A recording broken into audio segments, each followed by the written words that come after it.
Welcome to Perusing's Appraisers on Purpose podcast. Our podcast showcases inspiring appraisers and professionals from the industry who are leaders in their field. How did they get to where they are? What have they learned along the way? What can we learn from them? Your host is real estate investor, entrepreneur, and appraiser, Michael Hobbs.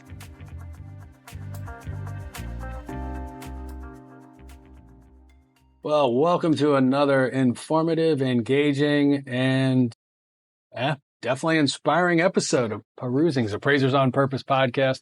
Excited to have MJ Carroll with us. MJ, thanks for joining us. Oh, thanks for having me. I appreciate it. It's always fascinating. The people love the feedback, getting a sense of the different life and times of appraisal peers and the paths they've been on and the experiences they've had. So we always appreciate that. Kicking this off a couple years ago with that whole sense of curiosity, which is what so regularly comes to those of us in the profession. And if you're in and around the valuation and appraisal profession, it is all about that sense of curiosity. And we get that opportunity through the life and times of peers. So we want to know, were you born this way, or how did you get into the appraisal and valuation profession?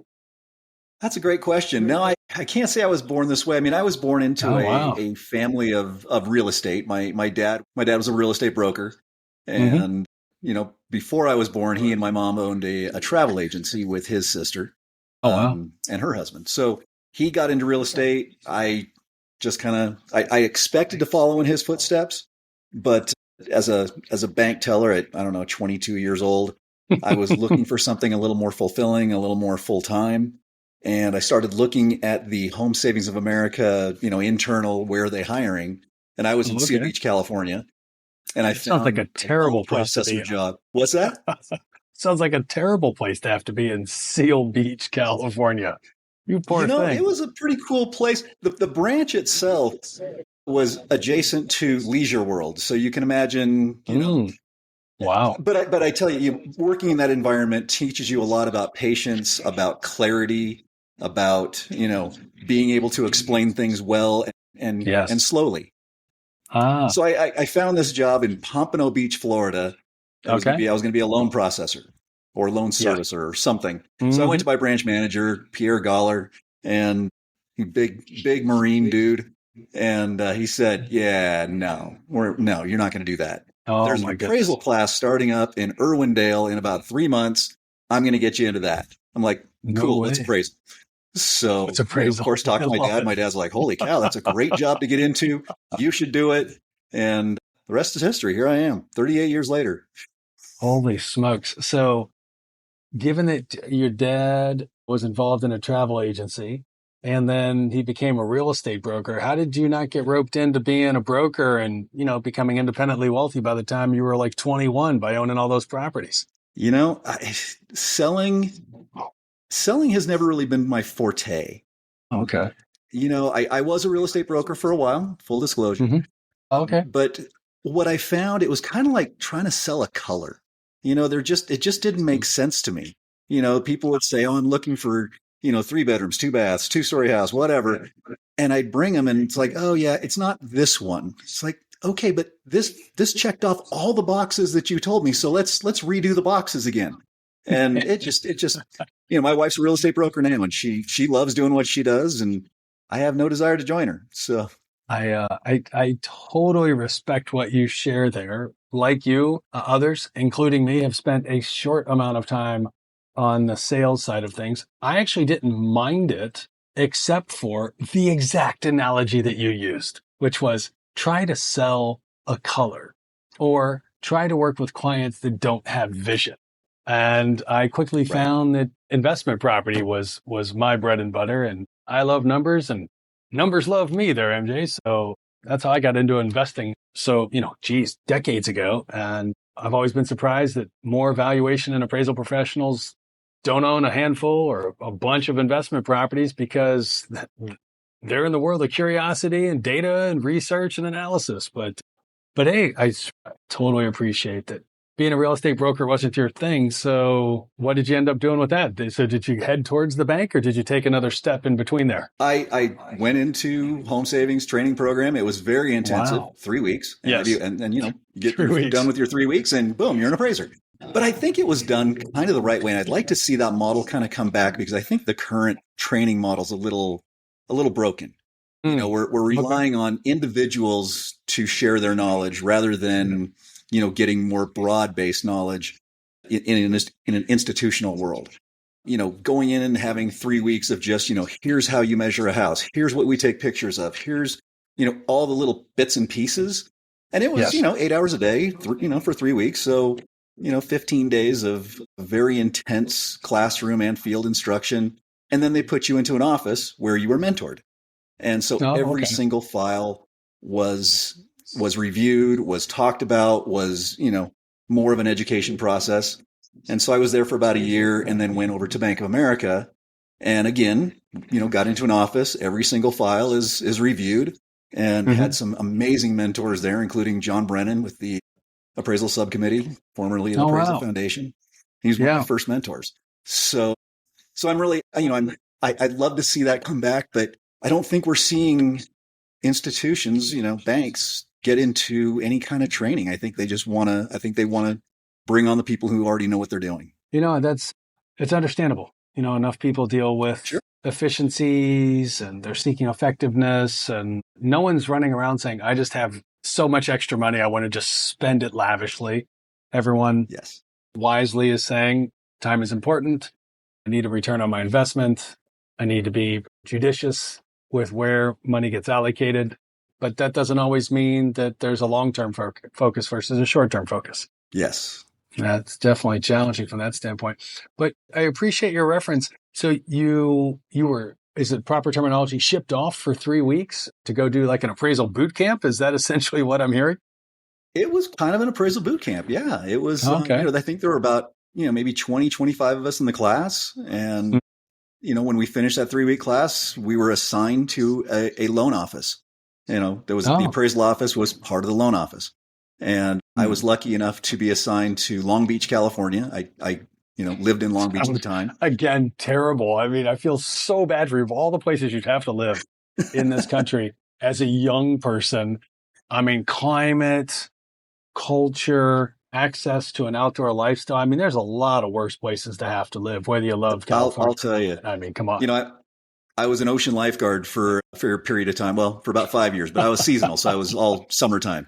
But my home base was Catalina Island. Not a bad place to be working on boats. Catalina Island. Holy smokes, what an experience. But we did some gnarly stuff. I mean, we'd have to jump off of cliffs to get to people and, swim through, like kelp forests. And it was a cool existence. That sounds like a good training ground to get into the valuation and appraisal profession. I mean, my goodness, talk about going through some challenges. And again, the knowledge gained from being a first responder is, and it's life changing. It's helped me to this day. All right, appreciate that. When you go back, and if I'm not mistaken, I think you actually are, MJ, the first guest here on Perusings who's come through that type of entry into and indoctrination of the industry.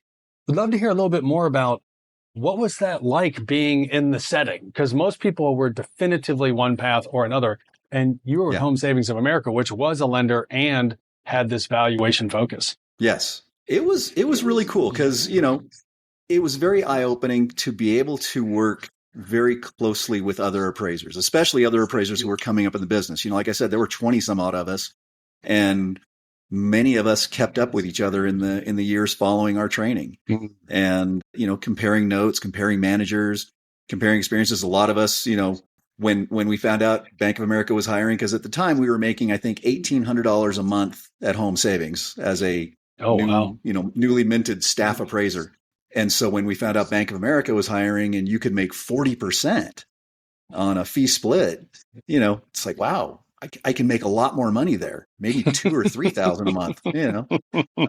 This is 1987, so we gotta kind of remember where we came from. But it was really cool to have that kind of mentorship. I was with Bank of America for 9 years.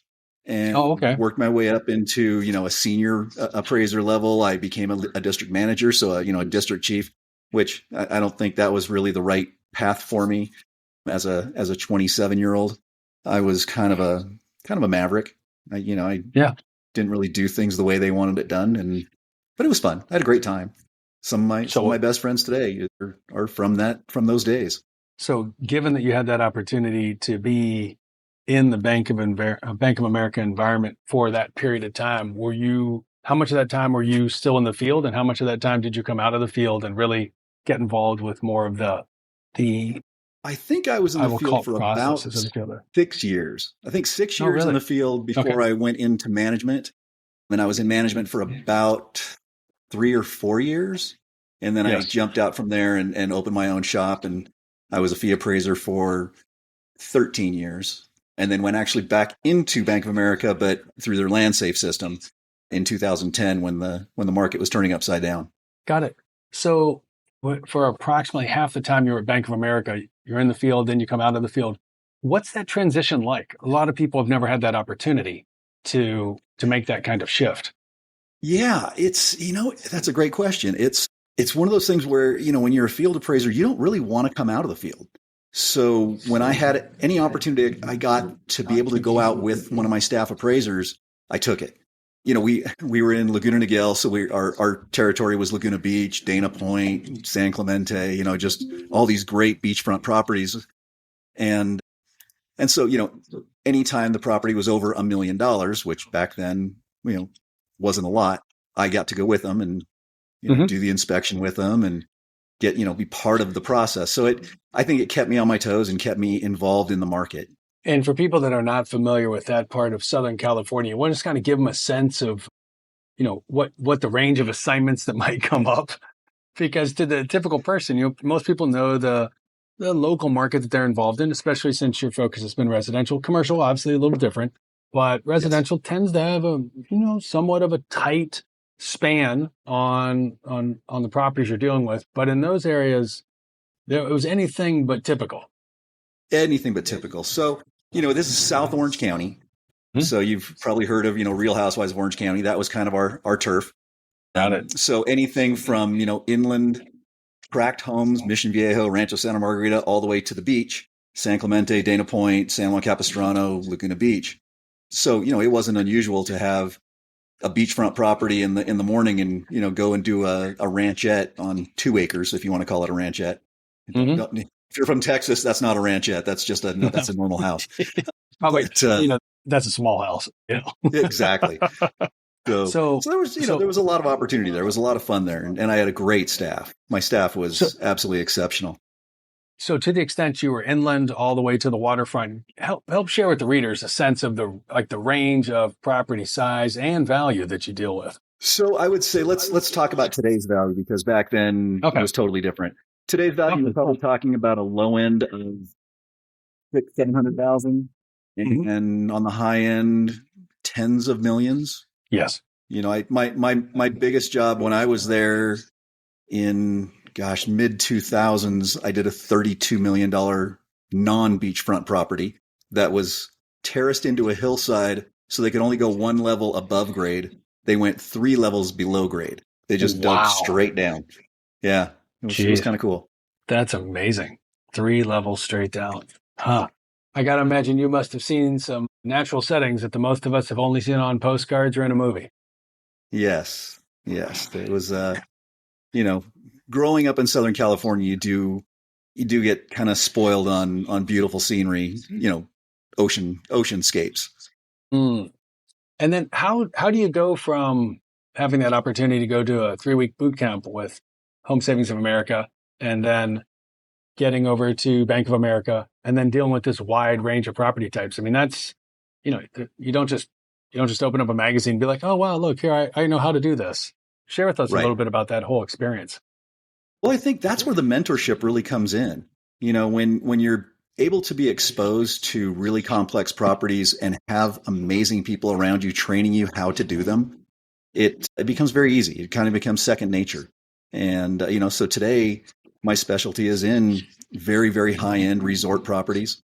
I had one that I just turned down in Aspen last week, that was $37 million. But it had a commercial aspect to it. I'm not a commercial appraiser, so I, kindly backed away from that one.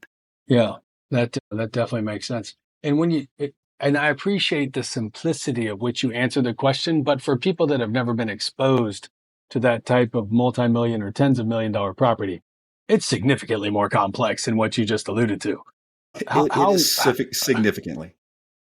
How is that process of being exposed to and indoctrinated in that type of multi-million and tens of $1 million property when you're accustomed to maybe that, a normal kind of person's home, that might be a couple $100,000 as opposed to tens of millions? Right. It comes down to knowing who to talk to, I think. Being able to really? My first job out in Aspen was a $16 million home. And so I called one of my friends who worked out there. And I said, all right, I'm not sure I want to take this one because I don't want my first deal in Aspen to be a $16 million home. And he said, MJ, that's just a nice house in that neighborhood. I'm like, okay, so it's all relative. And he went with me. He walked me through it. We did the research together. I talked to every realtor in town. We talk about, geographic competence, and it's not about going in competent. It's about coming out competent. Yeah. Craig Capilla, one of the top real estate appraisal attorneys in the country, he came and spoke to our association, and he said, there's only 2 real jobs in this country where you can go in without knowing what you're doing, but you got to come out knowing what you're doing. And that's appraisers and attorneys. You can get competence on the fly. That's a fascinating approach. So do you fly into Aspen? I do not fly into Aspen. It's considered a one-way airport. There's no go around. So if you miss the runway, you're probably gonna end up on the side of a mountain. And for those that don't know, I assume you're talking about the junction. I'm sorry? I assume you're talking about the junction in terms of flying into those, in terms of hitting the mountain if you don't hit the airstrip. Yes. So when I say it's a one-way airport, you land one way and you take off back that other way. There's no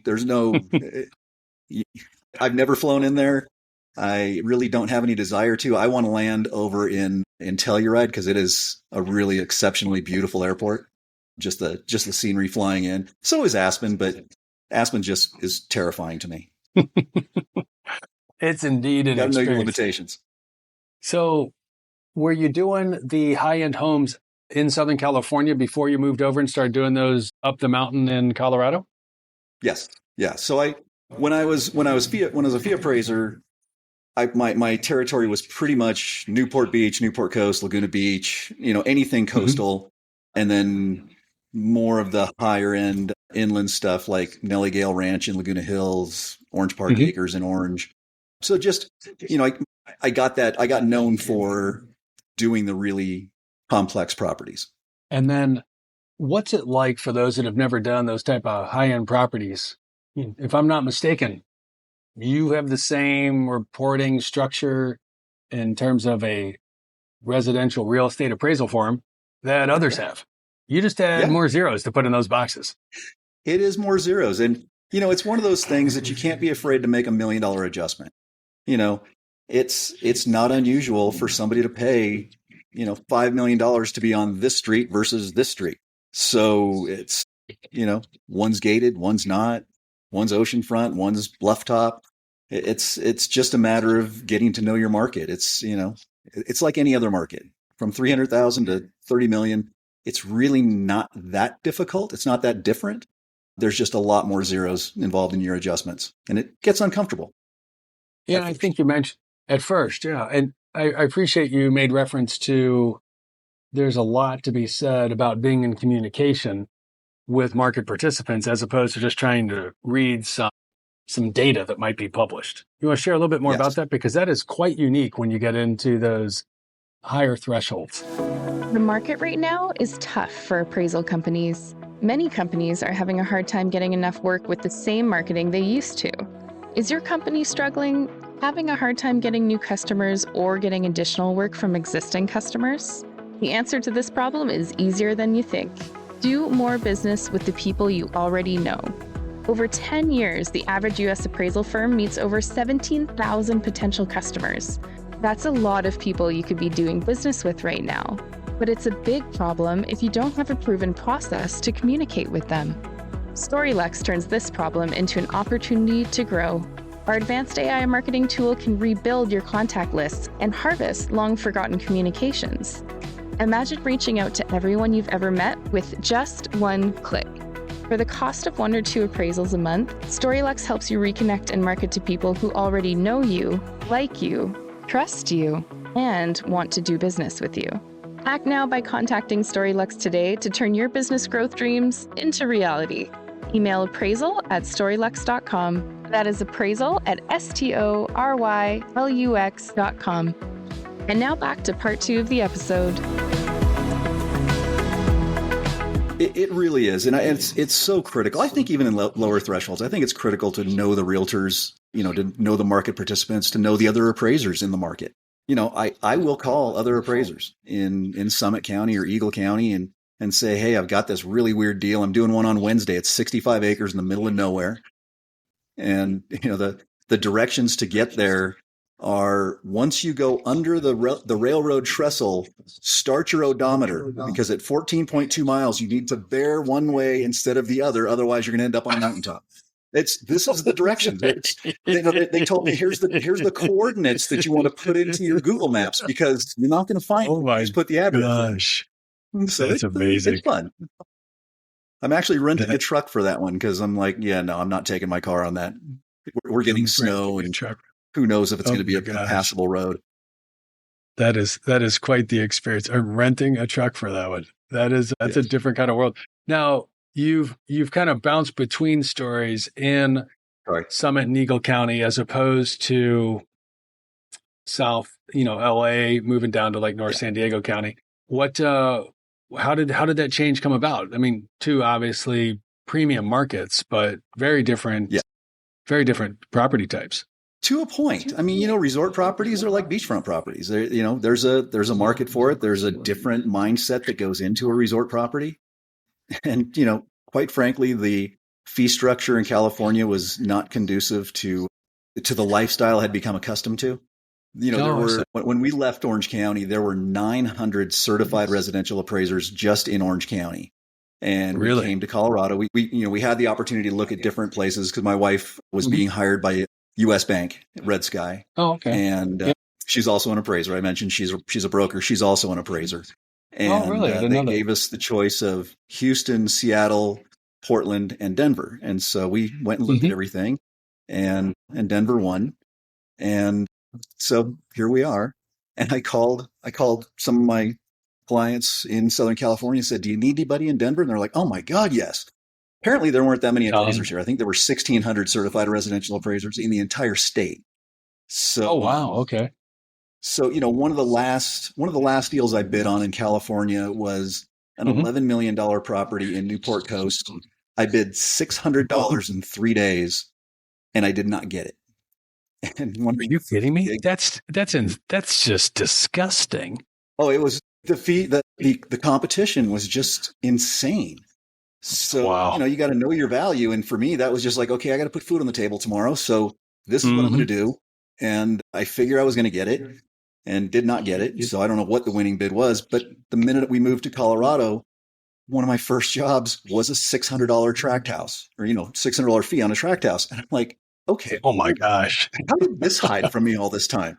But it's been a good move. It's been a really good move.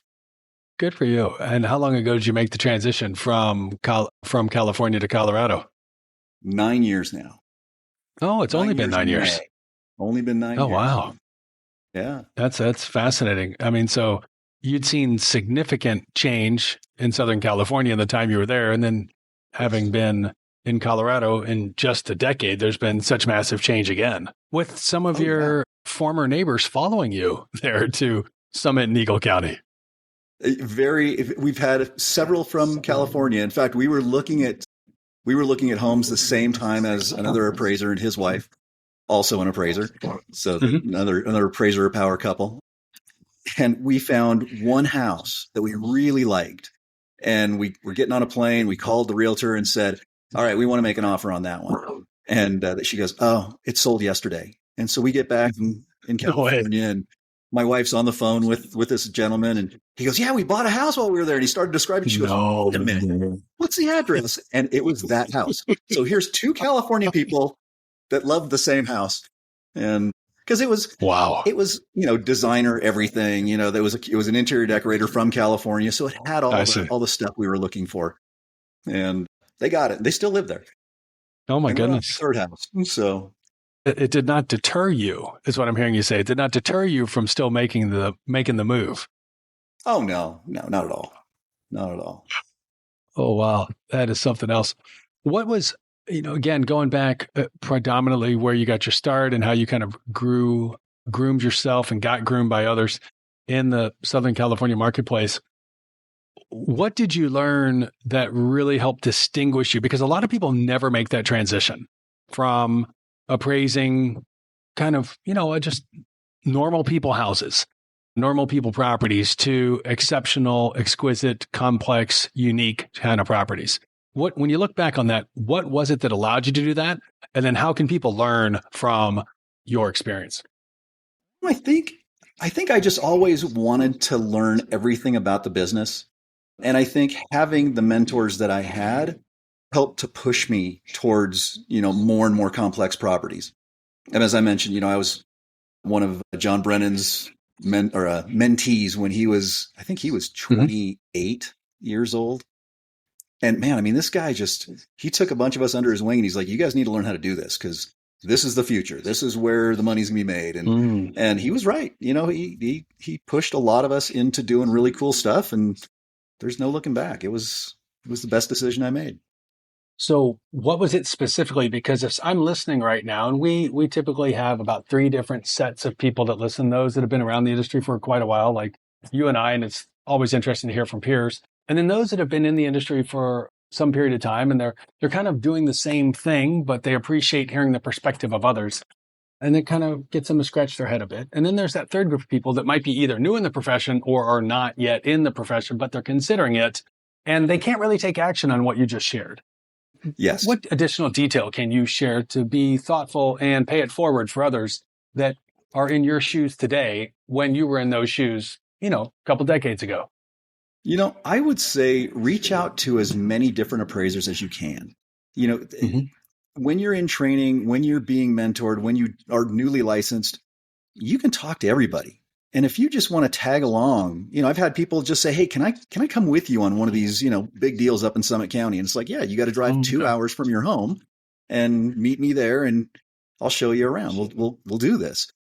Yeah. I mean, you have to be willing to make some phone calls because, like I said, the training model today is just not what it used to be. And a lot of appraisers look at the next generation as the competition.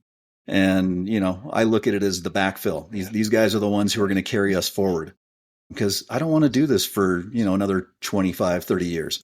It's, it gets difficult to go in, knee deep and waist deep snow to try to get the picture of the back of the house up on, side of a mountain. It's just not where I want to be. So I used to have a trainee who was 24 years old. The kid, his mom was an appraiser. And he was just awesome to have because he was just like, "Yeah, I'll go get it and throw my snowshoes." And he'd, run up the hill, and it was great. And then he decided after about 800 hours of training that this was not going to be his path. He did not want to be an appraiser. It's a solitary life. We don't work in big offices. We work on our own. And so I think, one of the things that I would recommend is join an association.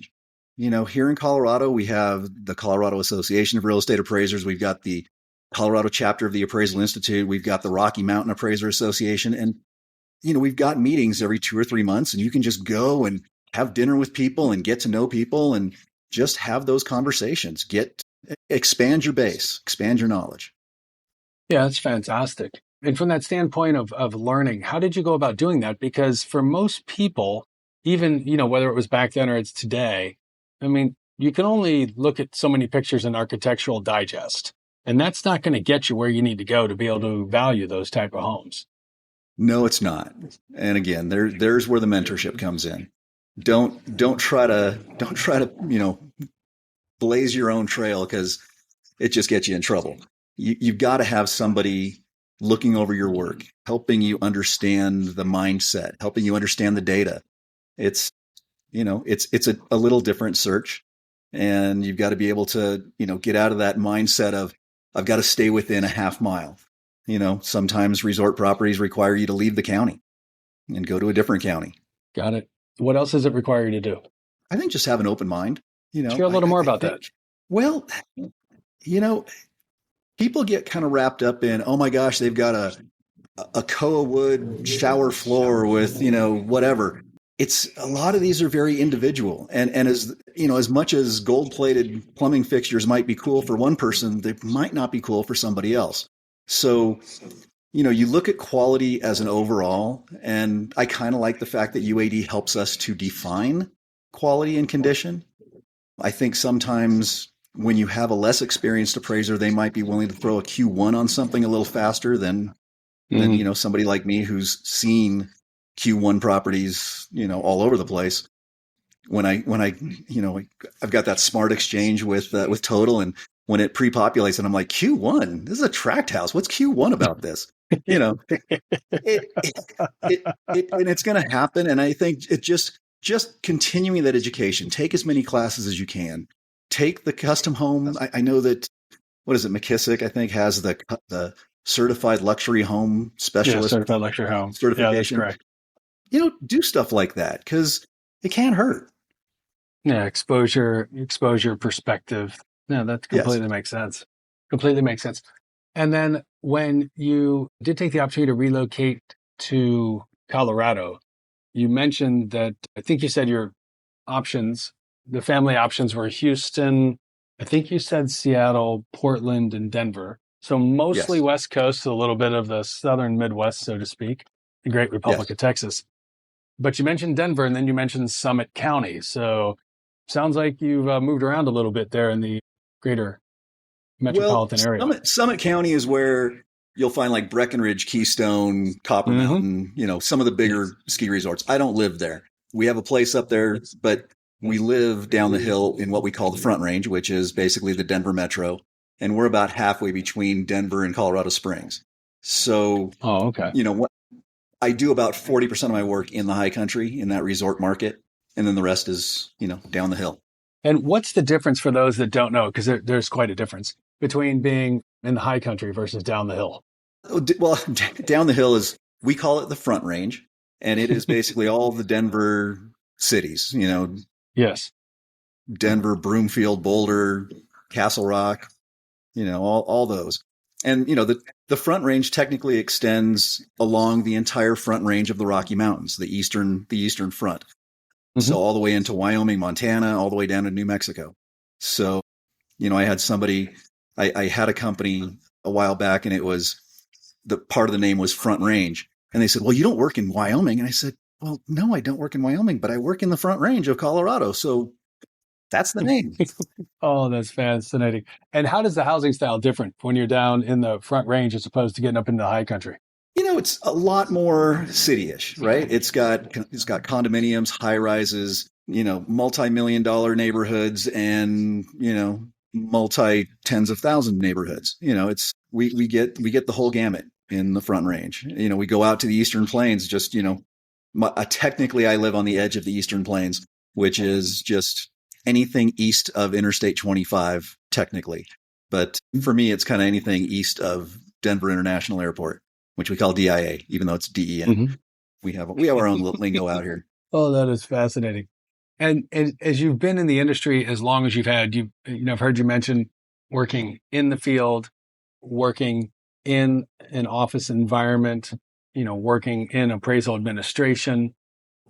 Which do you like more? Do you like being in the field? Do you like being more in the administration type of thing? You've had a role in an executive level in the appraisal profession. I mean, so you've really spanned a lot of positions that most people won't either have the opportunity for or won't be exposed to.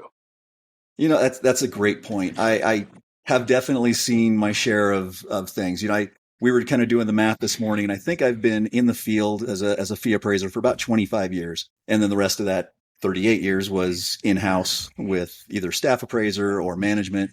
I think what kind of what kind of keeps me interested and enthralled these days is the fact that I'm involved in our state associations. I'm currently the president of the Colorado Coalition of Appraisers. And so having that role, I think, kind of puts me in that leadership position that I would miss in the institutional realm without having to go to an office and, stare at a cubicle wall and, think about all the different ways of tearing it down. No pun intended. Oh my goodness. How did you come to get involved from an association standpoint? Because that's also something we've heard many guests in the past speak about, is the importance of being connected as opposed to being isolated. Yes. Southern California, there wasn't really the opportunity. I think it was just too spread out and too impersonal. So there weren't any real associations that I could join there. And when we moved to Colorado, I heard about the Colorado Association of Real Estate Appraisers. So I made a couple of phone calls and emails, and they invited me to one of their meetings, and, walked into this room with 100 people in the room, and I'm like, holy cow, I don't think I've ever been around this many appraisers at once. And, aside from going to like Val Expo or, one of those. Yeah. And so it was camaraderie right off the bat. These are some of the best people in Colorado, and I'm proud to be part of them. What is the biggest opportunity that you've experienced being in that role? And then the next question I'm going to ask is, what's the biggest challenge? Well, probably one and the same. We're affecting legislative change right now. And so we are bringing a measure before the state to try to get protection for appraisers. We're looking at a 5-year statute of repose. The challenge there is that in Colorado, we are I guess you could say we're a blue state. And so consumers are protected. And the biggest challenge is, we're looking to, stop people from being able to sue appraisers for frivolous purposes after 5 years. I remember that. And in most cases, in most states, consumers, being that they're not intended users of the report, they don't have standing. Mm-hmm. But here in Colorado, they do. So that's been a big challenge, is trying to work with the trial lawyers to say, okay, we will carve them out because we know that, we haven't found a lawsuit anywhere in the country after 5 years by a consumer against an appraiser. So it's like, all right, I think we can carve this one out and probably be okay. So we've been getting a lot of advice on that, and it's caused some headaches within the coalition, and that's been hard to manage. It's been, it's 5 years too long? Heavy on my heart. What's that? Is 5 years too long? Well, 5 years corresponds with our federal record keeping requirement, so we thought it was appropriate. I think Oregon has a 6-year statute of repose. Kentucky is 1 year. So, wow, way to go, Kentucky. We thought, okay, let's be reasonable and just go with the record keeping requirement of 5 years. And, we had one of the trial lawyers who says, MJ, if I have to keep my record for 20 years, then so should you. And I said, okay, number one, you have a 7-year requirement. You choose to keep it for 20 years because what business are you in? Litigation. Half appraisers can't spell litigation. So no, we're not keeping them for 20 years. Oh man, that is funny. That is too funny. Well, I mean, given everything that you've seen and you've heard and you experienced, what are you looking forward to or optimistic about over the next 3 to 5 years? I'm getting into the coaching space a little bit. So that's exciting. I've got a book coming out in the fall. And so that's exciting. Mm-hmm. I kind of feel like my career is starting to not wind down, but get to that next stage of helping other people in the business and helping people kind of get going and define their business and get successful in their business. They say that 70% of business owners have no idea what they're doing. And so the book that I'm writing kind of addresses that. Fascinating. Yeah, I'm familiar more with the statistics that show 80% of all businesses fail in the first 5 years. 15 years. I just got through that. 80% don't make it to 15 years. Yeah, and then if you make it through the first 5 years, 80% of those companies don't make it the next 5 years. So, business is a cemetery. And yet, Michael Gerber did such a great job a couple decades ago when he came out with the E-Myth, and then he updated it with the E-Myth Revisited, that really pointed out that a lot of people are really technically proficient, but that doesn't mean they actually know how to run a business. Being technically proficient at a skill or a trade is extremely important and can be very rewarding and financially lucrative. And then they go off and try to do the business, and then they find out that they really don't know what they're doing. And that's when the satisfaction dips and the financial remuneration falls to the floor. Yes. And, I've had the advantage of not just being an appraiser. I worked in insurance. When business slows down, you tend to do whatever it takes to put food on the table. So I've worked in the insurance industry as a sales guy. I've been an actor. I've done all kinds of cool stuff that, I was a CrossFit trainer for 5 years. Oh, wow. And through it all, I was still appraising. So, never got too far away from the business, but got to know other businesses and how things run. So it's been a good evolution. It's been a lot of fun to get my hands into different areas. Absolutely fantastic. Fantastic. Well, MJ, we really appreciate you joining us for this episode of Perusing's Appraisers on Purpose podcast. And, that's what the benefit of the podcast is. It's an opportunity for individuals like yourself. But, back in the day, now we have this benefit of a podcast because maybe it's not as easy to connect with people or maybe they're not as responsive, but they get an opportunity to listen in and connect with, hey, that's somebody I may want to reach out to or get to know a little bit better or shadow for a bit. So I appreciate you coming on and sharing a little bit of this today. Well, I appreciate you having me. This was a lot of fun. Definitely. Well, friends, as we always mention, thank you for your generosity. Thanks for sharing this. The Perusing's podcast continues to increase its impact, its awareness, and its encouragement far across this country. From those very in the beginning of their profession to those that have gone on and since retired and continue to find a way to have meaningful contributions. So, MJ, thank you so much for joining us today. Thanks again. Thanks for listening to this week's episode of Perusing's Appraisers on Purpose.